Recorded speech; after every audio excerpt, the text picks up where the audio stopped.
Well, and I think on the other thing is that learning how to negotiate in today's real estate market is just more critical than it's ever been. The most important thing right now is to not only know the basics of negotiation when you're looking to buy a home or sell a home, is to work with somebody as a team that knows what they're doing to buy or sell. Yeah. As a real estate agent, as whatever you're going to do. As a consumer, it's so important in today's industry because people are there's so much information that you can get off the internet. Yeah, and what we're going to, part of else what we're going to show you today is we're going to give you some very specific strategies on how to negotiate, and then we're going to show you, if you're the seller, how to recognize these areas of tactics. Right. That way, if you have a buyer doing it to you, you know what to do. And as a buyer, we're going to give you tactics that if the seller is trying to do these to you, That's right. you're going to recognize what they're trying to do. So learning this, this is a big deal. This is a big deal, and I think it's going to help you with your negotiations as far as just being smarter about it and not getting buffaloed into something that you really don't want to be into. No question. And help you with that. So one of the big things, Carl, that I think that I really like that you're going to touch on today is it's so important is negotiate only with people that really want to do something. A buyer, they really want to buy. Are they hitting you with such a low ball offer that it's not even doesn't even make sense? Or a seller, are they asking so much for their home that they're not realistic, with what it's really worth? Or like they're just like what you have here on this slide. Are they looking to just quote test the waters? Yeah. And we say, hey, if somebody's looking to just to test the water, let them swim on their own. That's right. The same thing with the buyer. If they're just doing nothing but these low ball offers, let them play ball on their own field. Get away from it. So only negotiate with people that really, really, really want to do something, and they're not out just testing the market. So perfect. That's a good deal. All right. I think another thing too is know that if you're a buyer looking to make a low ball offer, there's so much news and publicity on 50 cents on the dollar, 25 cents on the dollar. Just make sure you're working with somebody that knows, because if you're making a low ball offer, you may be wasting your time, and you may miss out on a really good deal that you didn't know was already a good deal when you're when you're negotiating that offer. Yeah. Now, as far as deadlines, I think it's real important. Like you as a buyer. When does the seller have to sell? That's really important. So for instance, like let's say they're being transferred, right, and they go, okay, well, we're closing on our other house here in 60 days. We have to sell. Yep. It's important for you as a buyer to know they got a deadline. Whereas if they go, well, we're just thinking about moving, and if there's no deadline, or if it's part of an estate that it's okay, and there's a bunch of people involved, and everybody hasn't even been contacted yet. You may be months down the road before you have something concrete of what they'll actually sell for. Oh, here you go. When does a buyer have to buy? Like give us an example of that. Well, so like say I just got a promotion, and I'm moving to a new, I just got a new job, and I'm moving to a new state or city or whatever. And instead of renting, now I have a family and I want to purchase. And you got a deadline. And I got a deadline. I start, June or July or whatever month you want to, your job starts. You have to be in a home or school. You're moving your kids to a different school, and you want to be in that school district. You have to be in the home before school starts, or they won't allow you to start school. So you, as a seller, would want to know if the buyer has a deadline. Correct. Because then they don't have enough time to beat you up so much. Right. And then you, as a buyer, you want to know if the seller has a deadline, because you can use that to your advantage. 100% your advantage. And I think the bottom line here is no rush means little negotiation. So if there's no deadline, no urgency, no nothing, there's no real reason for anybody to accept an offer that isn't sufficient to them, or if I'm going to make an offer to somebody that they don't care if they sell or not, it's just kind of, it's going to be harder than it would be if there's an urgency there. Yeah. Now, and keep in mind, as we're doing this presentation for you today, this online workshop, that we have we're giving you the standpoint of, if you're a buyer, here's how you do it, and if you're a seller, here's how you do it. And we're going to go over some very specific strategies here. And we also have this in a report form that is free for you to have. Just simply give us a call here at the office, and our contact number is just beneath our screen there. You might have to scroll down a little bit, but there's should be the contact information where you can contact us, and we'll give you this little ninja report we have that goes deeper into detail about these very specific strategies to use. So let's talk about strategy number one here. All right, sounds good. So inspection report strategy, and I'm Yeah. just gonna flick up the first one here. Is there repairs first that need to be made? Yeah. I mean, you'll know when you find the home of your dreams. You'll walk through it and hopefully maybe do a home inspection, but you'll know that there's certain things just by yourself looking that they have to be or they should be done before you close on it. Yeah. So if you're looking to sell a property, we recommend that you go ahead and get your own inspector For sure. to go and inspect your property. Right. That way you can go ahead and make your repairs first. Right.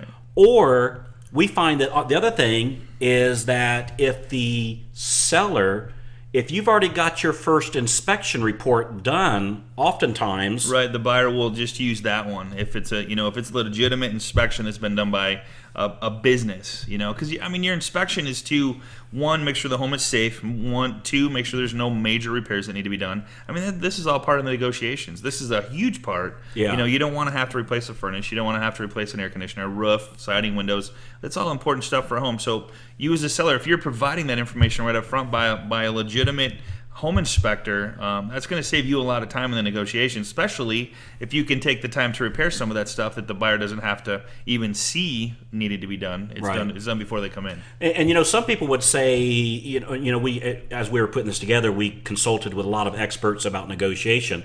And one interesting person that we talked to, actually it was a lady, she said that what she recommends that people do is the seller go ahead and do the inspection report, show it to the buyer, even if it had issues with it, and say, look, he said this needed to be painted, and so here's see where we painted here, and the railing to the stairs was loose here, and see how he's reinforced and he fixed it. So it just shows, it takes down their barriers of, gee, should I trust this person? Because you're showing what areas that you did fix. So they go, well, gee, if they're being that open about it, Right. they feel a lot more comfortable about going into it. Well, it goes back to you're building a relationship with somebody that's looking to buy your home. You're providing upfront and open information about the home that they're going to be living in Yeah. for a long period of time. It's a big purchase, and people need to feel comfortable with that. And if you're being open with them and telling them that, like you said, you fixed the railing, or hey, we had the furnace inspected and we had it all cleaned up. It's 10 years old, but the guy said we had 20 years left. Exactly. Just wanted to let you know. Here's the report. So good stuff there, Carl. And then as the on the buyer, even if the seller provides their own report, go get your own. Go get your own. Yeah, I would highly recommend that, just so you have he's in there working for you. It's the same old thing, is you want to have someone on your side. Not to say that the seller's home inspector's not on your side, but he's doing it for the seller when he does the home inspection.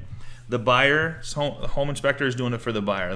That's their relationship. They're getting paid by the buyer. So some good stuff there. Yeah, so that's definitely a good strategy. Now, what we're going to do now is we're going to go into 5 key ninja negotiation tactics. And what we're going to do is we're going to show you the 5 best ways, or kind of roles, like a role. You're almost like playing a role when you're negotiating. Basically, negotiations is really nothing more than actors.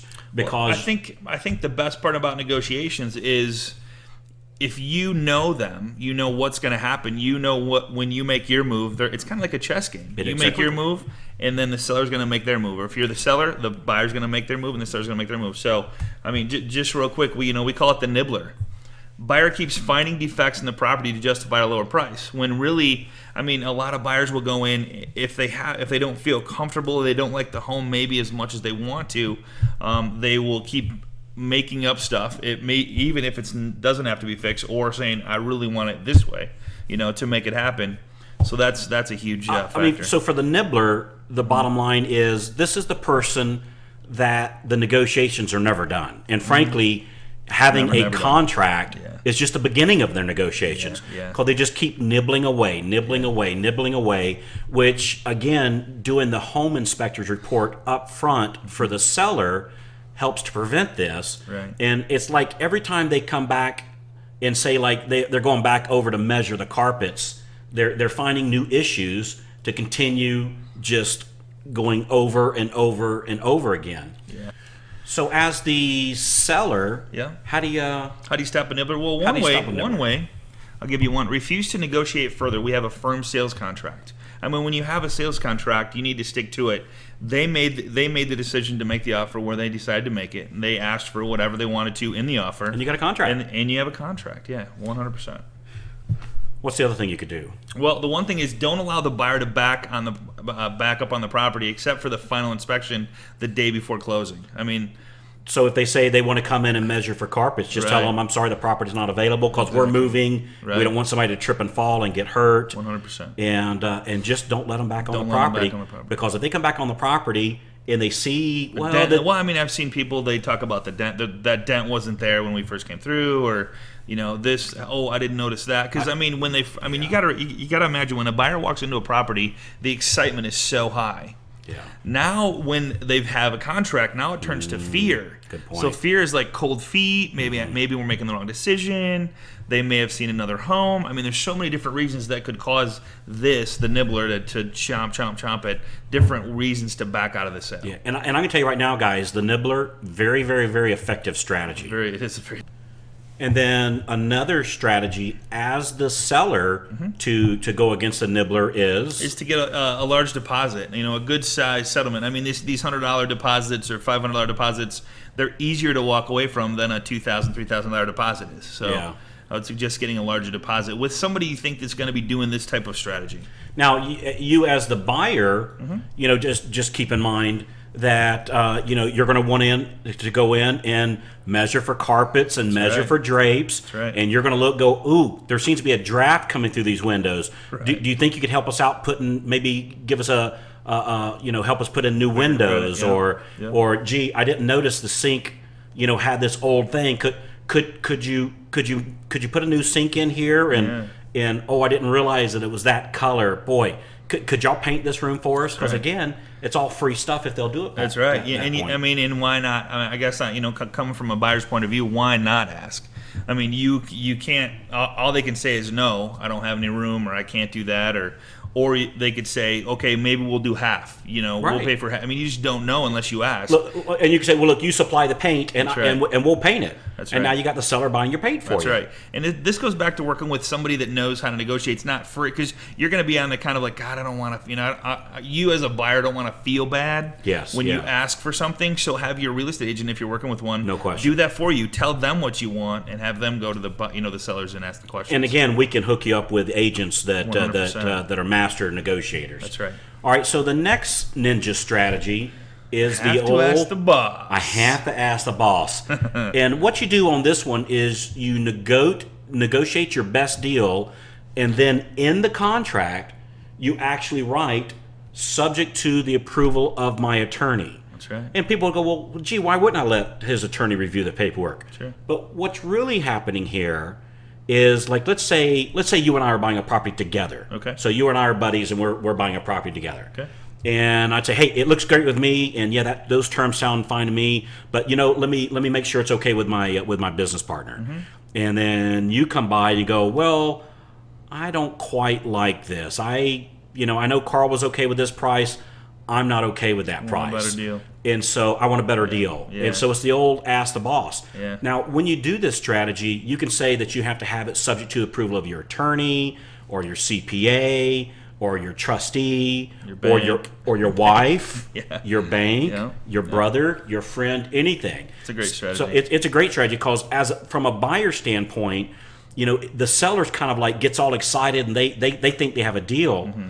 And then when quote the boss says it's not quite good enough, the seller is more likely to come down because they thought they had a deal and they're all excited and they already make their plans and everything, so they'll negotiate. Well, I think what you'll find out with this right here is you'll find this more so along with the nibbler. No question. Because the boss is it's almost like a response that you get from anything when, like, for example, when you walk into a department store and you're by yourself and you're maybe looking for a pretty large purchase like a TV or like a DVD or whatever, and someone comes up and says, hey, you kind of negotiate on the deal with the salesperson, and then you go, you know what, let me check with my wife. It's an easy way out. It's an easy way to say no instead of making the person feel bad or the salesperson feel bad. And you know what? This is just not for me right now. It's just, let me check with the boss and I'll get back to you. It's just a common response that a lot of people use that works really good. It does for the most part. And now you as the seller, Yeah, this is where it gets kind of cool. You as a seller don't have to accept this. I mean, Yeah. obviously, you can accept the contract, but put it still on the market because you don't have all parties saying yes. That's one nice strategy that you could do as a seller. Well, and then also as a seller, if you're going to use this strategy as the seller, and a buyer comes up and you say, "Hey, your price looks good, and yes, we agree to the $3,000 in close. I agree to $3,000 in closing costs, but it's subject to approval by. Well, I got to check with the Mrs. Right. And then so now the buyers get all excited, and they already see themselves living in it. Yeah. And then quote the boss comes back and say, "Hey, everything looks good, but I'm not okay with that $3,000 in closing cost. I'll pay $1,500. We'll pay $1,500." Yeah. And so that's a great way to do it. Now, And now you already had your bags packed moving in. yeah, absolutely. I mean, so you got to be really careful. It works both ways. Yeah. Just depending on who's better at the negotiations. And keep in mind that on these strategies in negotiation, there is no right and wrong here. This Right. is called negotiation, and this is right. you might go, well, gee, that's dirty. This is how negotiations works, and we just want to make you aware of these strategies so that if somebody's using it on you, we just want you to, even if you decide not to participate in these, you need to be aware of them. So if somebody's doing it on you, now, how do you make sure that somebody's not doing this to you? Well, make sure that everybody's present. And this goes back to, I don't know if you've ever had this happen to you, but like window sales. Great thing here. My wife personally called to get a quote on windows, and they said, "Well, I'll need your husband there with you." And she says, "I'm the one that's going to make the decision. I'm sorry, we can't do that. We need both the decision makers there." Well, the same thing with this. When you write up a sales contract, make sure that everybody in the party is there. Yeah, no question. And you're not going to have any issues. And we don't negotiate until every party's And there. ask the question: is everybody here that's going Yeah. to say yes, or is there somebody missing? Like an attorney, don't give them ideas on who to use for Right. the scapegoat, but say, is everybody here that's going to need to say yes on this decision? Now, if they say, well, I have to run this by my attorney, Yeah. and which Well, let's could wait till happen, he's available. but if he says absolutely he's not available, then at least at the very minimum, Give them a deadline for how long that they're going to take to have their attorney look at this situation. what would you say, like 24 hours? Yeah, I would say 24 hours is plenty. Yeah, I think so If too. they're really going to have the attorney look at it. So if you cannot get away, and they said, well, no, my wife's in Kentucky, and we're buying the house in Ohio, we're not at the same place, or they're on vacation, or something like that. Right. Just make sure you give an absolute deadline. But again, very, very, very effective strategy For both. And for both. And this can buyers, definitely be very ninja. Yes. And that you don't even know what's happening until it's. right. It's like you wake up and go, what Yeah, just happened? It's funny, and I mean, not to rub this in a little bit, but I think people practice this strategy. I mean, they Oh, yeah. practice. It's Oh, a good way to get a better deal. It's a good way as a seller to get a better deal. It works, so you can both be playing the game and both. Oh, absolutely. and both win. So Yeah, absolutely. It's a win-win for everybody. All right, the next one is the good old famous. Good cop, bad cop. And what you do on this one is, like, let's say Scotty and I are buying a property together. So we're going to play the buyer here. Okay. And so what we would do is we'd do something like, as we're walking through the house, I'd be the good cop, just say. Yep. I'll make you the bad guy. Okay, All right. cool. So That's the fun I'd part. say, hey, That's I the really funny part like this. This is really nice. And But it's not quite big enough for me. I was hoping for a little bigger living room. I was hoping for, the kitchen's a little bit small. Well, Carl, Yeah. you would say, "Oh no, it's perfect." Yeah, Well, you know what? It's just I really wanted Absolutely. if it was just a couple feet bigger. Yeah. That's the good cop, bad cop, which is And the same thing as a seller Yeah. is I would go, well, we really need to sell. I'd be the good cop, and Scotty, you the bad cop, would say, well, we don't have to sell. Right. We can stay here for a couple more years. Exactly. Yeah. And so that's the good cop, bad cop. Now, when somebody is doing this to you, what do you do? Well, you nod your head in understanding. I mean, but not in agreement. I mean, you understand that what they're saying, but I'm not agreeing that I'm the not house is too agreeing that small. The house is too small, Or right, the color is right. not the right color. Correct. Or so. Correct. So you, Carl, wouldn't be nodding your head to what I was saying, but you wouldn't be like necessarily agreeing with me. Exactly. So if somebody is doing the good cop, bad cop to me, Right. I when they say the room's too small, I just nod my head like, yes, I hear you. But I'm not saying, well, it is kind of a small room. Right, so right, don't right, fall into it, right, because that's right. what they're looking for. Right.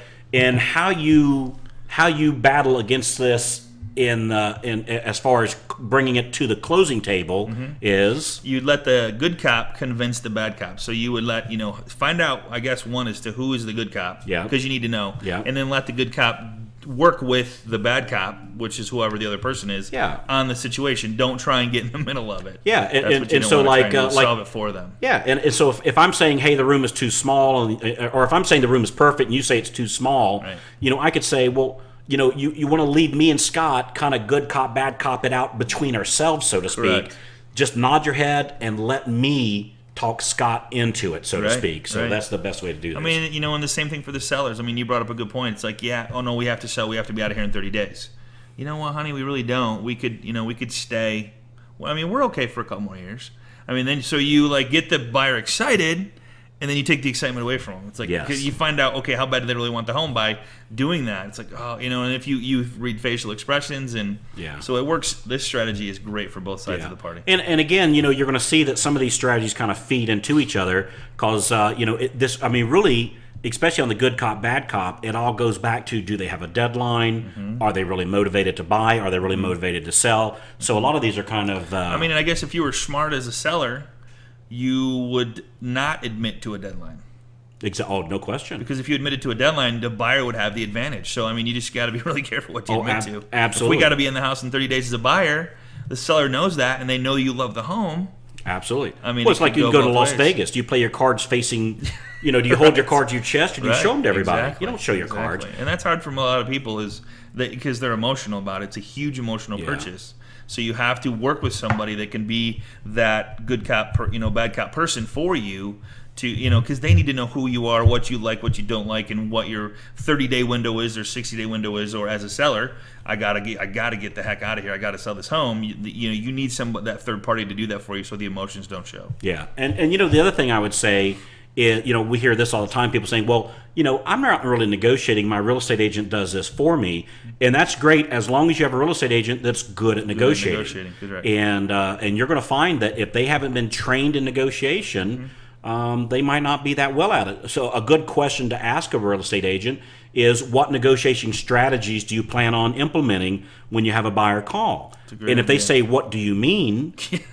That's a bad sign. That's a really bad sign. If they don't talk about the good cop, bad cop, if they don't talk about the nibbler. the nibbler, and I mean Yeah. these strategies we're teaching you today, They're out of the that loop. could be a problem for you, because obviously if you're not good at it, or your emotions are going to get in the way, which is 99% of the time what Yeah. happens is your emotions take over, and then you kind of lose track of stuff. So you need to have somebody that really knows what they're doing on Yeah. this. So again, to get a copy of the report that we have, the written report, just simply call the office, and we can also hook you up with a master negotiator, real estate agent. Whether you're a buyer or a seller, That's right. we can put you, because we see, frankly, we see the ones that are master negotiators, and we see the ones that's, even though they might have been in the business a long time, they're kind of a rookie at this. Right, So right. so we can help you out with that. All right. Next strategy. So the next one, the would you consider strategy. So this is a good one, but very hard for somebody that doesn't know what they're doing. Oh, this one can, Because silence is who wins here. And if you,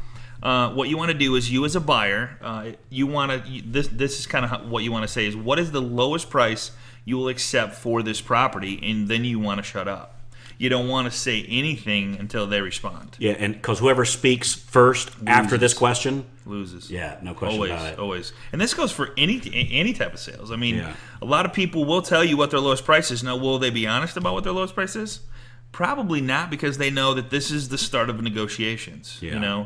And if they give you their best foot forward, So let's just throw some hypothetical numbers, and let's just throw just some numbers that's just for easy math. Sure. Let's say the property's say it's listed for, just say 150. okay, Just say. 150,000. Yep. And they go, well, the lowest I would take would be 145.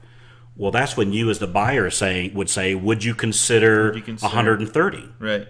You're Or not- 140. Or Would you consider 140. 140. Yeah, would you? And then shut up. And then shut up. Yeah, I like this strategy. I love this strategy. So Although it's tough, because again, your emotions are taken over here. You don't want to. I mean, a lot of people feel they just common like feeling that they don't want to hurt somebody's feelings. yeah.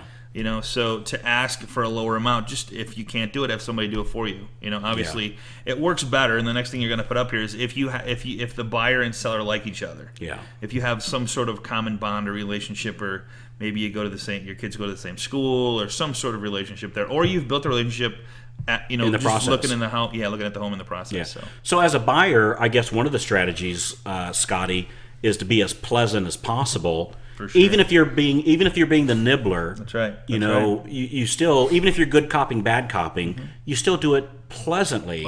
Because people will negotiate more with somebody they like than somebody that they're angry about. That's huge. Something to really remember there. Now, as the seller, so let's say you're the seller, and I come across. Well, Scotty, would you consider $135,000?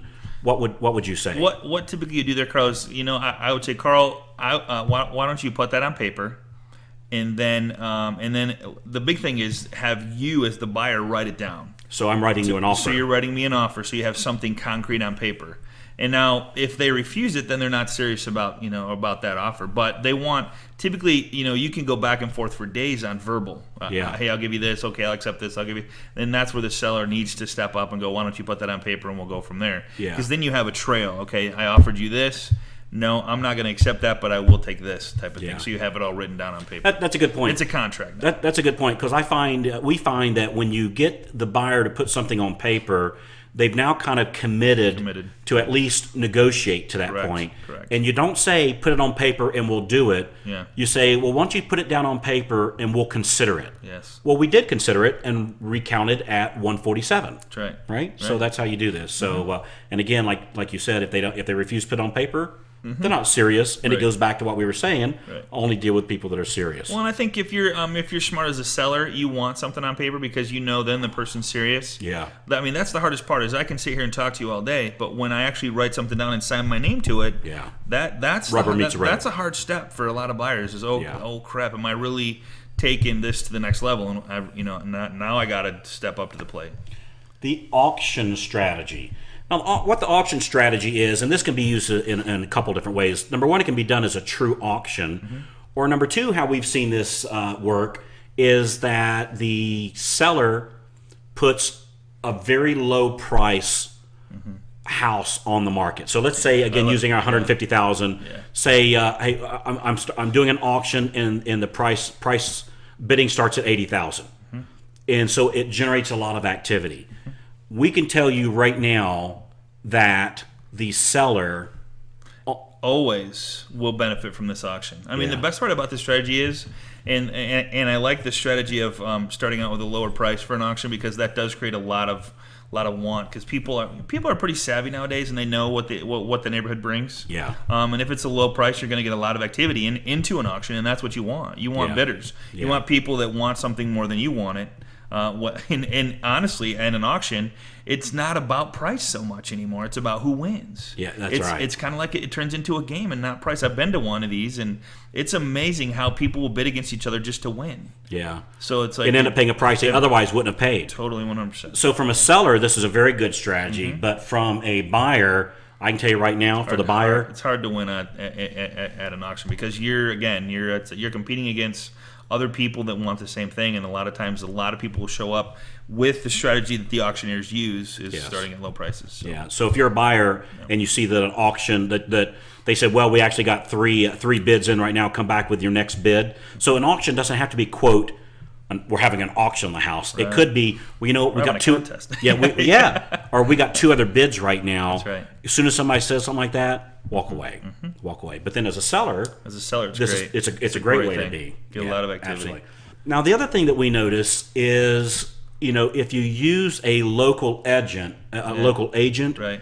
It's going to give you an edge. So in other words, if you're looking for a property, make sure you're using an agent that's in that city. Yeah, I mean, you can't ask an agent to help you that lives in Florida, even though we're a friend. I mean, they're not going to know the local markets. If they're buying a property in Michigan, or Michigan to Florida, same way. Yeah, I mean, Florida, South Carolina. Yeah. I mean, it's really tough for anybody to know the area and what's going on, especially in today's industry. So and we find that typically the agent, if they're local, they're going to know more what's going on in the area. And things like taxes, the new roads, new schools, new assessments on, well, if there's water coming through or there's sewer coming through. If there's that can be a huge thing. Is there a village tax? Yeah. I mean, you may look at the tax records and say, oh, the taxes aren't bad, but you didn't know there's a village tax that's not associated with the actual tax records. I mean, so there's a lot of different things that you can get burned on if you're not working with a local agent. or right now maybe you're negotiating on your property because of the beautiful preserve that's behind the house, and come to find out Zoning. there's a new road. That's called they're getting ready to build a new elementary school right behind it. They're going to take 50 feet of your backyard, Yeah. and you don't even know about it. And they're going to put a 4-lane highway back there. And we've seen things like this. Oh, yeah. And so it's important that you deal with somebody that really knows what's going on in the local area. So we definitely recommend that you get an agent that's familiar with the area. For sure. And again, we can help you with that because we know the agents that are very familiar with the area and great at negotiating. Yeah, and if you want to call, if you need to call us, just use the number right below. Yeah. And then you can get a hold of us there, and we'll Absolutely. definitely get you in touch with a local agent that knows what they're doing. Absolutely. So you're probably asking, what do you do next? What do I do now? What do I do now? So one, get the Ninja Negotiating Free Report. And how do they do that? They just the number right below. Yep. You might have to scroll down just a little bit to get it, but just call that number right below, and we'll rush it right out to you. And what does it cost? Zero. There's Yeah. no cost to that whatsoever. Yeah, No, and we're here to help you guys. We're here to help you get what you want, whether you're a buyer or seller. These are big things for both of you guys, and we're here to help. And I would say, the other thing you can do is call. We recorded this class as we're doing this. Yep. And call and get a copy of this class so that if somebody's like the husband or the wife or your partner or whatever's not with you right now, or for yourself to go back and listen to this. Because I'm telling you guys, one thing that I noticed, Scotty, is when people are negotiating, they forget that those numbers are really dollars. Yeah, Right. And to Great point. If Great we've point. helped you negotiate even $500 on your next purchase or on your next sell when you're selling, that you get an extra $500. That's right. Keep in mind, it's $500. That's right. How long does it take you to make $500? How many dinners is that? Is that a vacation that you could have tanks took? of gas? How many? Yeah. And so sometimes when we start dealing with zeros and Not only commas, that, the interest you save of not paying the extra $500. Absolutely. Or as a seller, getting the extra $500. Yeah, So absolutely. it's So just this is a big deal. Huge deal. Never lose the fact of, well, it's only $100 and we're talking about a $200,000 purchase. No. It's $100. That's right. And it should be your Should be $100. $100. That's right. So Get a recorded copy. So one, get the Ninja Report, get the recorded copy, and then third, we can refer you to a champion negotiators. and of everything that we've said, everything. this is the biggie. This is the big. And even with this information that we've given you, certainly you're in much better shape.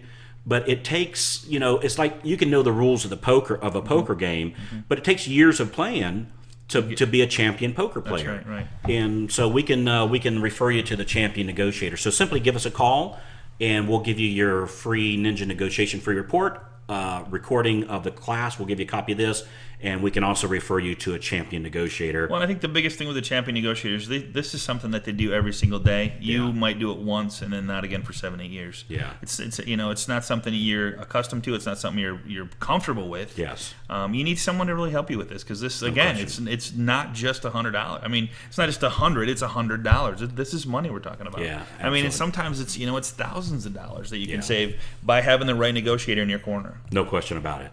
Okay, guys. Well, we sure appreciate your time, and take what we have, apply it, learn it, surround yourself with a winning team, and you owe it to yourself, you owe it to your family, to put yourself in the best position. And I think this class has done that. But make sure you call and get the free report, because it goes into more detail of some of these negotiation strategies that we've talked about. So Sounds good. Hey, we'll see you in your new home, or we'll see you selling your new home. That's right. Or your home that you're in. And thanks for listening. I hope you take advantage of some of these wonderful negotiating tactics that we've given you today. And look forward to seeing you in the next webinar. Yeah, which brings up a good point. Also, call the office to get a schedule of the other online Upcoming workshops. webinars. That's a great idea. That we're Yep. going to be doing, because we have multiple subjects. So some really good stuff. So thanks again. All right. Scotty, appreciate you. Appreciate you, Carl. And we'll see you on the web, and we'll talk to you when you call in.